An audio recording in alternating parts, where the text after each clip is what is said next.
Hello everyone, my name is Noah Rasmussen and today I will be going over a game that I had from before. Impact Winter is the game. I think it came out in 2017 and I remember I got it, I think it was on my birthday, and I played it uh, like the very day after I got it, and it was pretty good. It's basically about a man by the name of uh, what is it? Jacob Solomon is his name, and it's kind of ironic because he's the guy who's the Solomon, the leader of a four group team, uh, where he has to venture outside on his own and find supplies for uh, his team. And if there's any arguments that happen, he also has to deal with those, and he also has to help the missions for the team. And the team names are Maggie, Blaine, Christoph, and Wendy.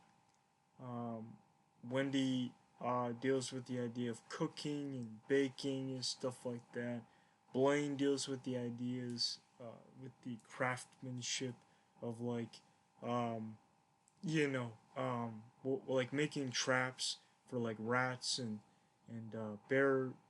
Connie bear traps and um, stuff like that. Just uh, even like mountain gear, climbing material, stuff like that. He is the one who creates those kinds of things. Um, and then we also have Christoph, which he deals with technology, which is like computer stuff like that. Which um, Jacob Solomon, he has something called Acolyte, A-K-O, light, Acolyte, and that's a sidekick who he has by his side to basically go out into the void. That's what it's called, the white void, and to go and find supplies. And Christoph basically um, helps the bot like get repairs to like help Jacob Solomon throughout more time after time of daily missions and finding more loot. And then Maggie, she basically deals with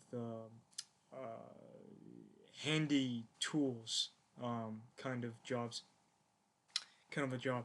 She basically has a toolbox or toolkit where she basically can fix things and fix things up in the place that the team is at. And the place that the team is at is basically in a church, and this church is like so high enough where uh, the scenery would not be a problem for them to get inside of the church.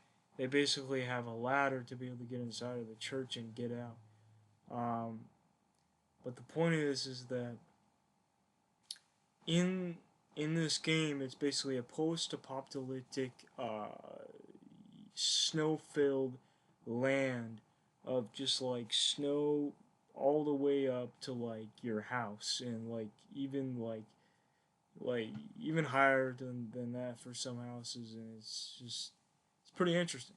But yeah, I'm just gonna start the game off, and yeah. All right, so what we got here is um, we got Impact Winter. We got new game. We got new game. Skip tutorial. Continue. And the regular options and expert mode and quit and stuff like that. But for this, I'll be putting it on expert mode. It says, "Are you sure?" Expert mode is recommended for experienced players and features permanent death. As in, once you die, you die. That's it. There's no uh, uh, there's no way to get out of that. Once you die, you die. I mean, that's expected. I mean, we're all gonna die. So let's just do that. If Jacob dies, you'll be forced to restart a new game. Warning: starting a new game will erase all previous data. Are you sure you want to continue? And I will put the answer of if it will actually let me. What the heck? Come on, man. I'll put yes.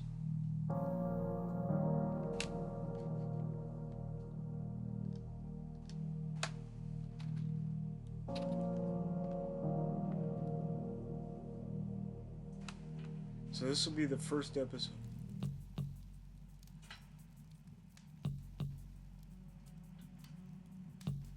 So for this part, we will be going through the tutorial. So it says choose a path. Your adventure begins. Working as a team is important. Is an important part of the Impact experience. However, each member also has their own solitary path for you to explore. Determining the skills and rewards you'll receive. Explore each path as you choose to find the best survival strategy. Alright, so starting off the bat, we have Wendy right here, and here I am, Jacob Solomon. I got like my Nintendo Switch Pro controller, so this is gonna be pretty interesting. And it's got like some kind of dotted line, or not dotted line, but it's like dotted, not even a dotted line or whatever. It's like a circle that's blue on my Nintendo Switch and Nintendo Switch Pro controller, and it shows me this option to like to do this. What the heck even is this? This is pretty interesting. Anyway, so I got the ability to sleep, which obviously I'm not able to sleep because I'm already, refreshed. Anyway, here is Blaine. Here is Wendy. Here is Christoph. If that's how you say his name, I think it is. Here's the fire. And here's Maggie. Alright, so starting off the bat, you have lots of things to do. What we'll first start off by doing is just asking Maggie, what the heck is up? Oh, I just put the map on. Hey Jacob, how do you like the idea of helping me upgrade this place? I'm thinking if you're gonna be traveling around the void, it makes sense to keep the church in working order while you're away, right? The more we upgrade this place, the less you'll have to worry about us being safe and warm while you're gone. A good place to start is that fire. I say we find a way to keep it running longer. Think we're gonna need some kind of furnace. I've got a plan in my head of the parts we'll need. So maybe you'll go and gather some supplies. Bring them back and get to work and upgrade. Feel free to find the parts yourself, but I think there used to be some dumpsters near St. Clarence Park that could be good. That could be a good place to start. Maggie's story. Firing the furnace. Maggie's mechanics skills enables her to upgrade the church, and she has a new idea to keep the church fire burning longer. Maggie suggests, that's the same thing. Alright, now it's to Blaine. Hey kid, how do you like to learn some new survival skills? Truth is, I'm too old to be out there adventuring, but I think you'd make a good student. We might even be able to track the elusive white bear up in those mountains. Thing stole some of my supplies. Let's start with something simple, eh? There's a tent in storage you can use to set up a base out in the void. take this notebook too. Got a few instructions for later. It also suggests for where to build that campsite. I added a few signpost markers to storage. They always point uh, towards the church, so place them in the snow and always and use them if you feel like you get lost in the whiteout. Saved my life a few times.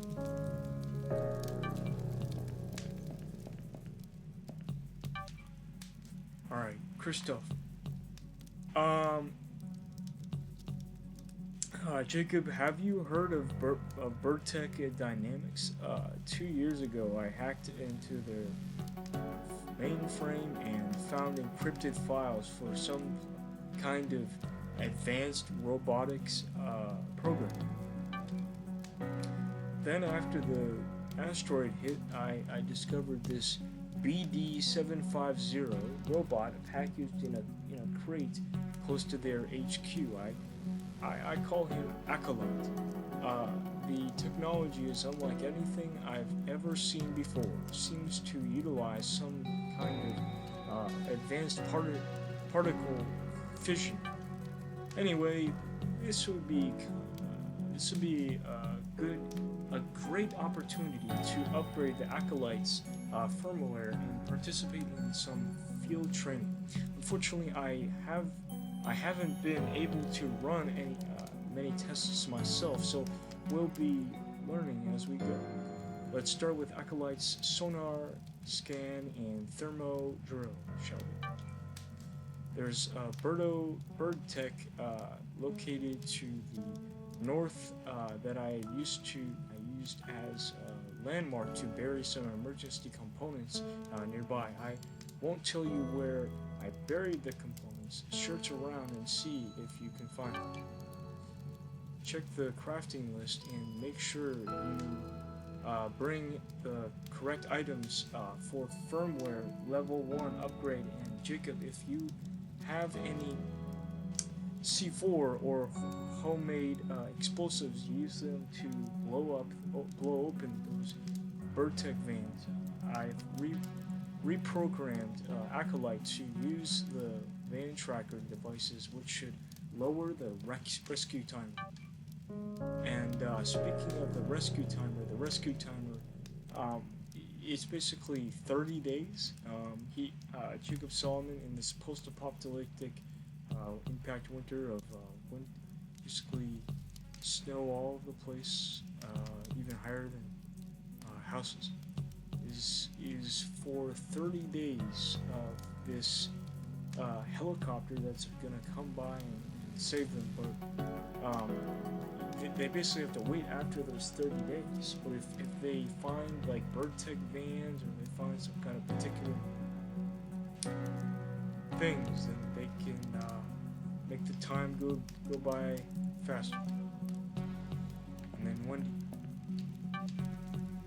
Hello, Jacob. How have you come to?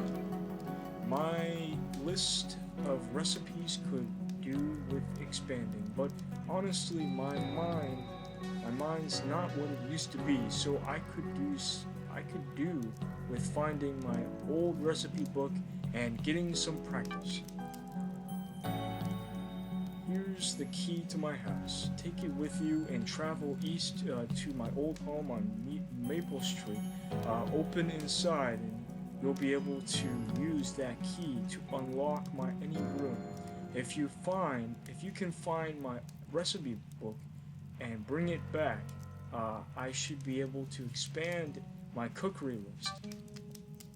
Then, the recipes I cook, the more we will, have available to us. Alright.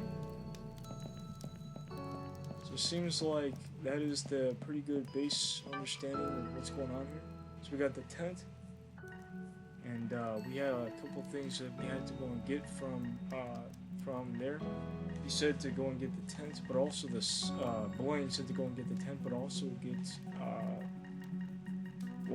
signpost markers. So that's one signpost marker.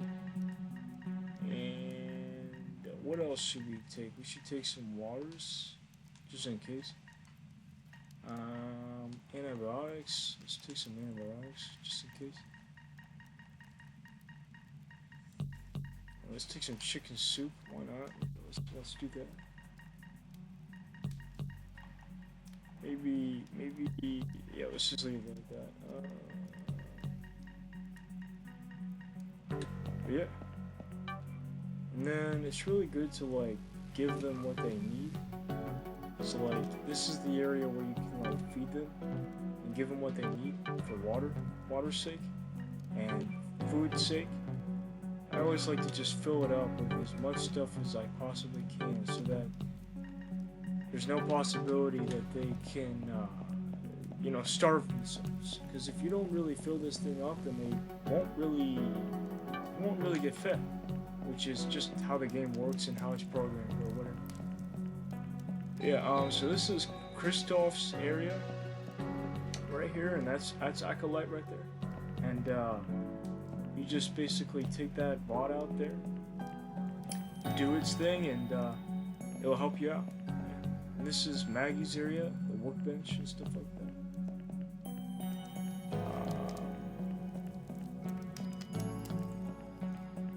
This is Blaine's area. He was, I think, a cop before, but